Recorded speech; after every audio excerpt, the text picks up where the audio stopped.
Let's go, let's go, let's go!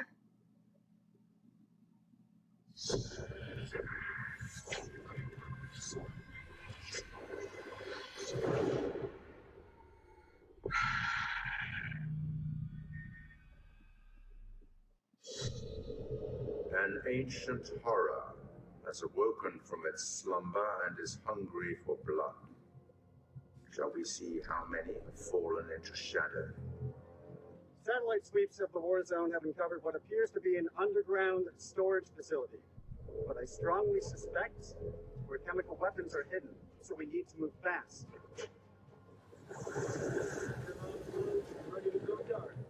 To descend into the unknown alone is extremely brave. Men out and hold fire. Or extremely foolish. We're gonna psyop this shit. Brothers in arms, or will it be a case of each man for himself? Down, get down! They're up on the ridge!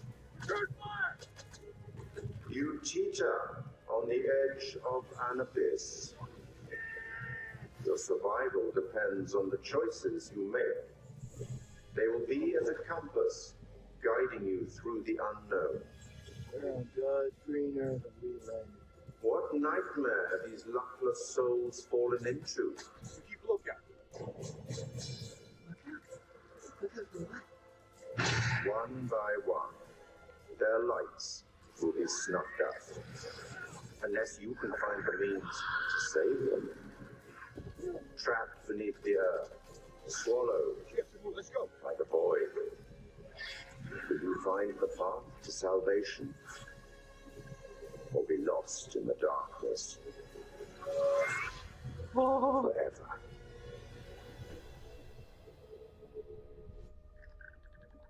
Physical copy, I'm totally getting that. Oh! Oh, that creature's nasty. Oh, I love it.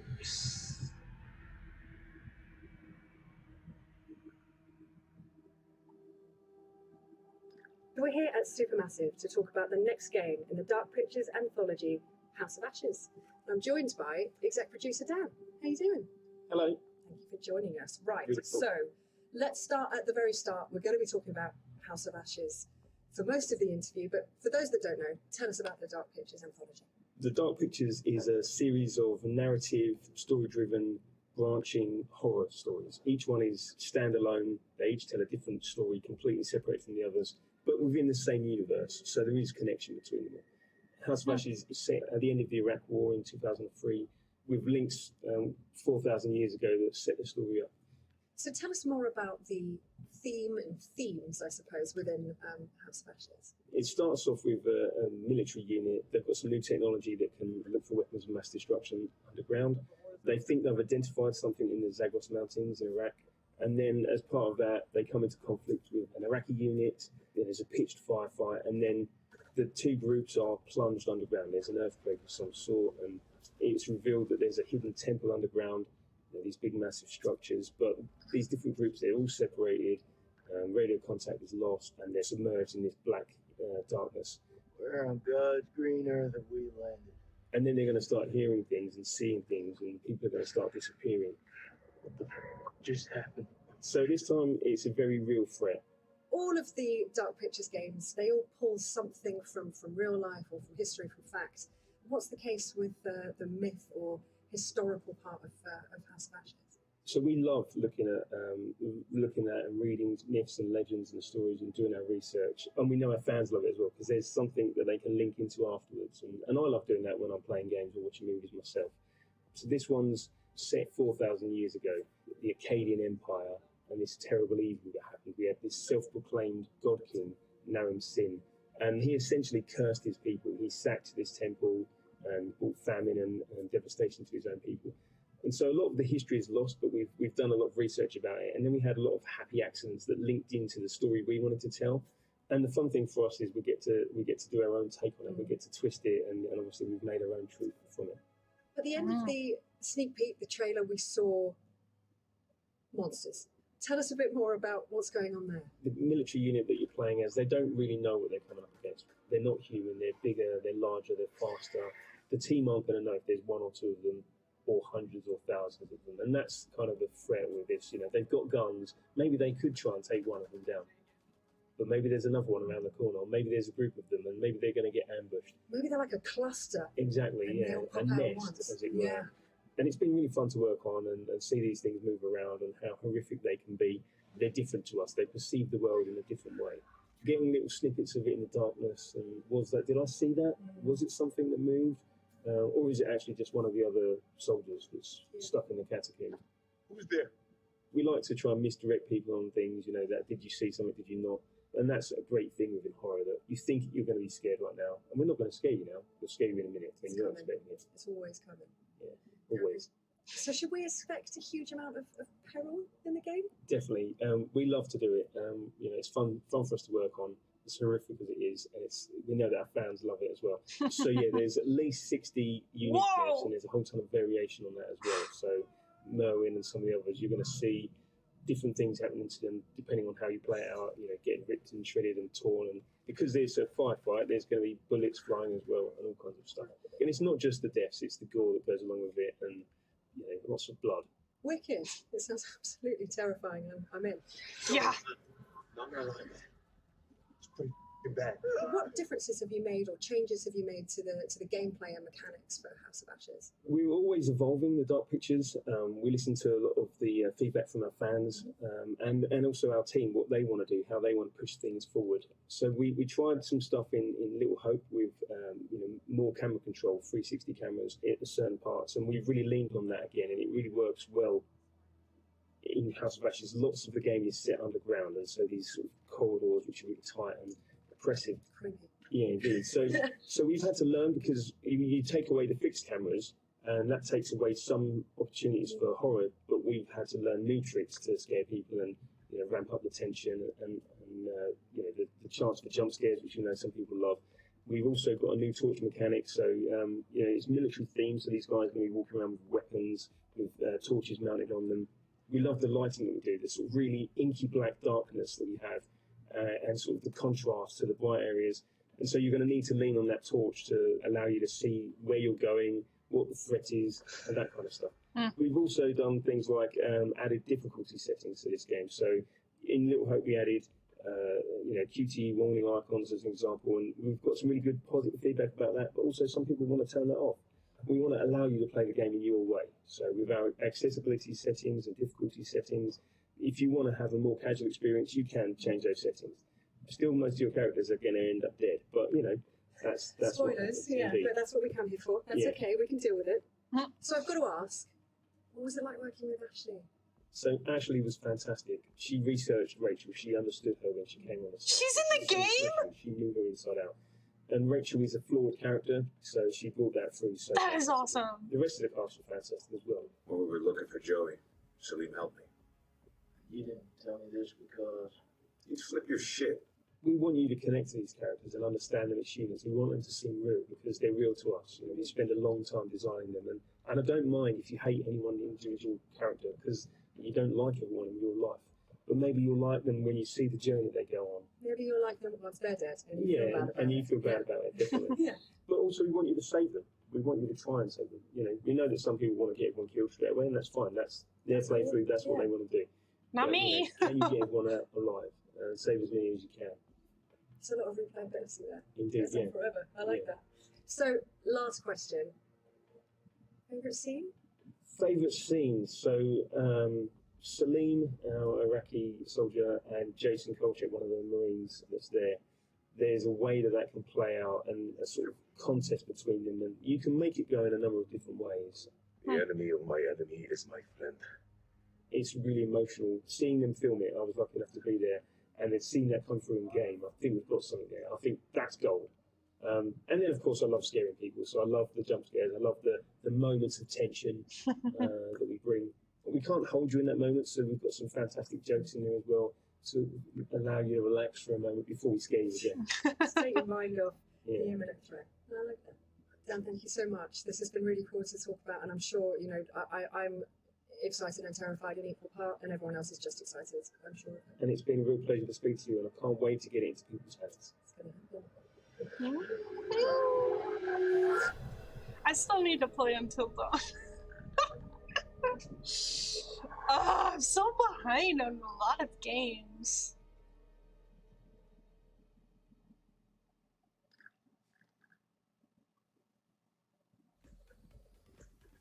That was awesome, though. All right, everybody. I guess that was it for Bandai Namco. There was only one reveal.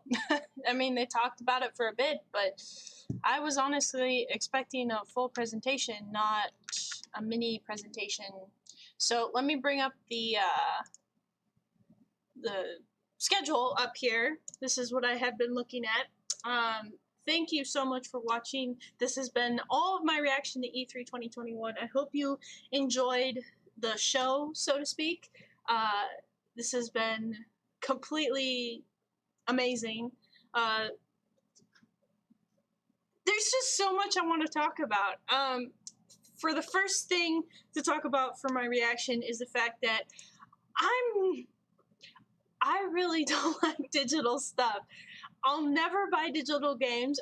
Never say never, but there's just something about the way that if you hold the game in your hand, it's got that nostalgia feeling like you actually own it and not some kind of game that you can't even grasp in your hands. To me, digital games are slowly on the rise, and as much as I'm so against that, it's happening. So I'll have to see what the future holds, but there's a lot of games that were shown at E3 this year that I don't even know anymore if they're going to be physical or digital because they don't specify.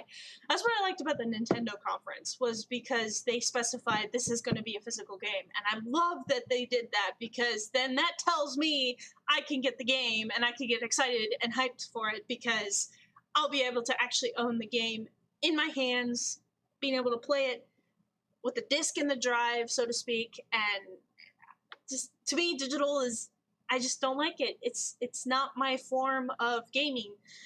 I've got so many games in my library as it is right now that I haven't played through, and I want to. And if I just add digital to that, then I'm never gonna finish everything. So I have to limit myself in some way. And to limit myself, I refuse to play many digital games out there. I guess you guys can argue, well, why do you play online games like World of Warcraft, League of Legends, Star Wars: The Old Republic? The reason I play those games is because they did originally come out complete in box. They actually had a physical disc you inserted into your computer to play those games originally. So in my brain, that tells me, yes, they are physical games. Not up to date as far as they're not releasing physical discs now, but they did at the beginning. And that right there is the difference. So the show this year, after 2 years hiatus, I don't know. I was expecting more from E3 this year. I remember in the past, I got so hyped. And I think a big difference in that is there was a crowd. There's a crowd reacting to the arena that everybody's in. But having the arena be completely silent during all the presentations, I mean, it's kind of hard to get excited. For one, I don't know if the game is going to be a physical game, and two, being able to be hyped up with other people makes it more exciting, makes it more realistic, and I can be like, yeah, let's get hyped up together, even though I'm not even in that space with other people. That feeling that I had in past shows with everybody clapping and cheering and all that kind of stuff just made me feel like I was actually there, whereas now it's just like digital, which I'm already against anyway. So it felt kind of lackluster this year. I don't know.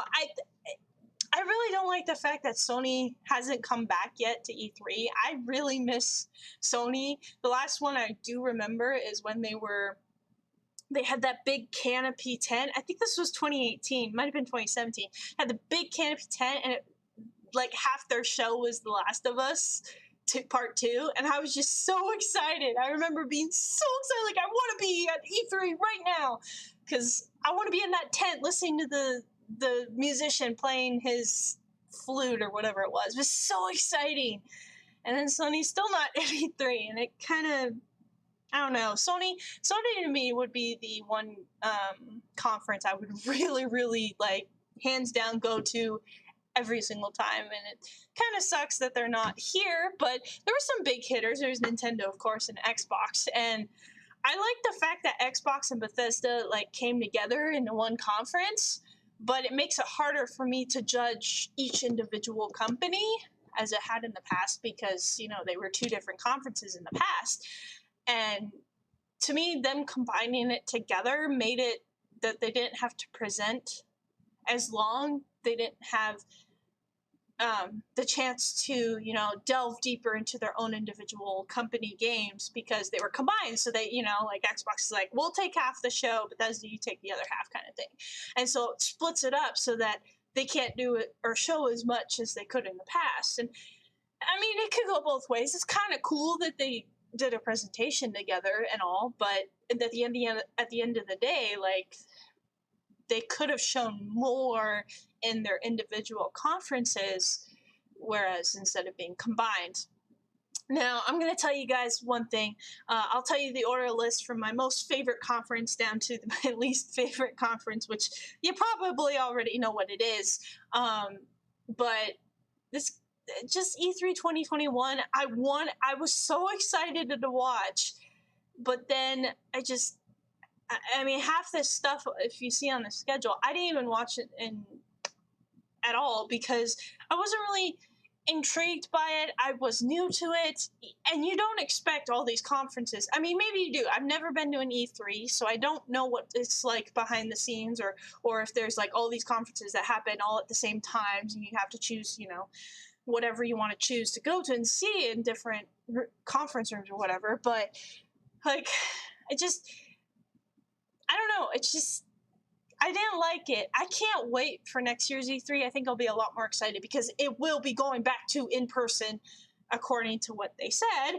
And I'm excited because then I get to watch and feel the excitement in the arena, so to speak, and be able to be excited like alongside everyone else. Even though I may be at my own house, I'll still get to hear the cheering and hear the screaming and yelling and the clapping and all that kind of stuff. It'd be more exciting.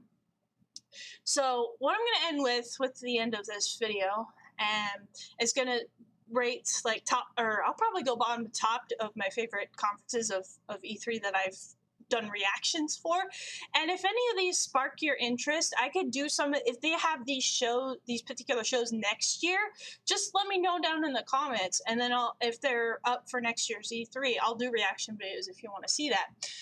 So, if like next year, if you want me to watch, you know, a Take-Two interactive panel or something, then just let me know, and then I'll be sure to get a reaction video up for next year. So, without further ado, let's go to the level of conference, in my opinion. At the lowest one that I really didn't really like, believe it or not, it was actually the last one I just had, Bandai Namco. They showed one game, like. One game? Really? I expected a lot more. They had an hour to showcase something, and they chose one game. I think I could be wrong. They could be showing something right now. I was doing it live, but then they went back to the set, and now they're talking about one game. It's just so anyway. Bandai Namco's at the bottom just because they showed one game. I thought it was going to have a presentation like for an hour showing all their different games or whatever. It was just one. It was kind of lackluster. The next one up would probably be Capcom. They had 4 games, I counted. 4 games that they showed, which was cool, but they were mostly expansion packs, and I haven't even played the base game yet of those games, and so I couldn't really get as excited. That and most DLCs nowadays are digital, and as I've said before many times, I don't do digital, so couldn't really get excited for much of anything at Capcom. I wish they had a new IP, but it didn't seem like they did or had it, so it's like, it's kind of lackluster. I think the next one up would probably be, let's see here, because we had 2 shows on Saturday, 3 shows on Sunday, 1 show on Monday, and 2 today. So the last remaining ones that I haven't ranked up yet is Nintendo, the PC gaming show, Xbox, Bethesda, Square Enix, and Ubisoft and Gearbox. So the next one up, I think I would probably put, It's a tie between Gearbox and Square Enix. I think I put Gearbox as third place at the bottom, and then followed closely by Square Enix. They were kind of similar presentations, kind of, you know, they're smaller, and it's just their company, so it's not like they can produce, you know, up 10,000 different kinds of games like Xbox or Nintendo can, for example. But their presentations were pretty good, very polished and everything, and it was kind of nice watching. It was all right. I think Gearbox is, they showed very, very few games, but they're also a smaller company, so I have to take that into consideration. But it was kind of cool because they must have been good enough to have a presentation all to themselves, you know? That's kind of cool. They're like stepping it forward. Let's get our own presentation and let's do this on our own, which is very, very highly praised in my mind. So I really appreciated that. I think the next show to be on the list is probably going to be Ubisoft, is the next highest, so that's the fifth from the bottom. Ubisoft had a pretty good show. It was very long. I didn't know exactly when to start it. That's why it's such a long video, because I didn't know how they were going to do E3 2021 when there's no audience and, you know, there's no conferences, rooms, and all that kind of thing. It was just, they present. And Ubisoft was pretty all right, but half the stuff that they were talking about was probably digital. And I couldn't understand, okay, is this game physical? Should I get excited for it? Should I not? The first game that I knew was going to be physical was like an hour and a half into the presentation or something, and it was Just Dance. And then they showed the picture of the game physical copied on the screen. I'm like, yes, okay, I can get one game for sure that I know is a physical game. But again, digital, I'm not a fan. I think the next one up would probably be the... I'd say probably Nintendo. They're probably next in line for the next show up. That'd be the sixth from the bottom list. Nintendo's was all right. It was 40 minutes of pretty cool games today, but it was still kind of like DLCs, expansion packs, digital games, just things that I'm really not interested in. And it would have been nice to... They kind of, it seemed like all they didn't really show any gameplay, which is probably, it was all in their treehouse, but I don't know, if somebody were to just watch their presentation, I don't think they would have been into it as much. I personally wasn't. I love Nintendo, I love what they do with their games and everything, but it just seemed a little, it's all right. I think the next step up would probably have to be the PC gaming show. I remember in the past, the PC Gamer Show used to be one of the weakest links, so to speak, of the whole conference. But this time, they put on like this movie. I don't know if it was like a movie, but it was like this presentation where it's like they were in this own unique universe, and they're in space, and then they come down to the stage, and then it'll be to be continued for next E3. I'm just like, oh my gosh, this is so like creative and unique. That's how you take a digital digital space and make it something awesome, you know. And the way they had the mech and like the spaceship with the robot guy, that was just so cool, so clever. I mean, they used to be one of the bottom conferences in the past, but now they've just like skyrocketed almost to the top, no pun intended, because they did something unique. They did a presentation in a way that made it fun and exciting, and they had so many games. I was like, did they have like 60 games that they showcased? I don't even know, but there were games I was so hyped for, and I'm like, oh my god, I want this, I want this, I want this, I want this, I want this. And then at the end of the day, it's like, I hope it's physical, I hope it's physical, I hope it's a physical, I hope it's a physical, but I want this game and this game and this game and this game and this game. It was amazing. They had so many games, and I love Frankie. She's awesome. I want to play Humankind just for her, but but it was great. I love the PC Gaming Show. It's one of my tops. And then, of course, ending with the final presentation of the whole of E3, Xbox and Bethesda. My number one pick, probably everyone's number one pick. I'm not sure if that's true, but it is mine. They had so many games like the PC Gaming Show. and it was just amazing to see some of those graphics. It's just like, is that real? Like on Forza Horizon, excuse me. It was just like, wow. And then you go to space, and it was I forgot the game title already. Oh, it's Microsoft Flight Simulator. It's like you have Flight Simulator for the sky, and then you have Forza Horizon for the ground. And it's just like, if you combine those two together, you got a game. Like a big, vast, open world almost type game. It's just like, oh my gosh, those games are so incredibly, beautiful, beautiful. And I love Xbox. I really do. They're green, you know. I'm biased to green, so, and that's their color is green, so that's why I love Xbox so much. But yeah, I think Xbox and Bethesda probably had the best showcase of the whole E3, and yeah, that's my ranking list of all the shows. I think the best day of E3 was Sunday, and I'm glad I was able to do another series based on another E3. Last year I didn't do it because they didn't actually have one, so I technically haven't missed one since 2017. So anyways, I hope you enjoyed these videos.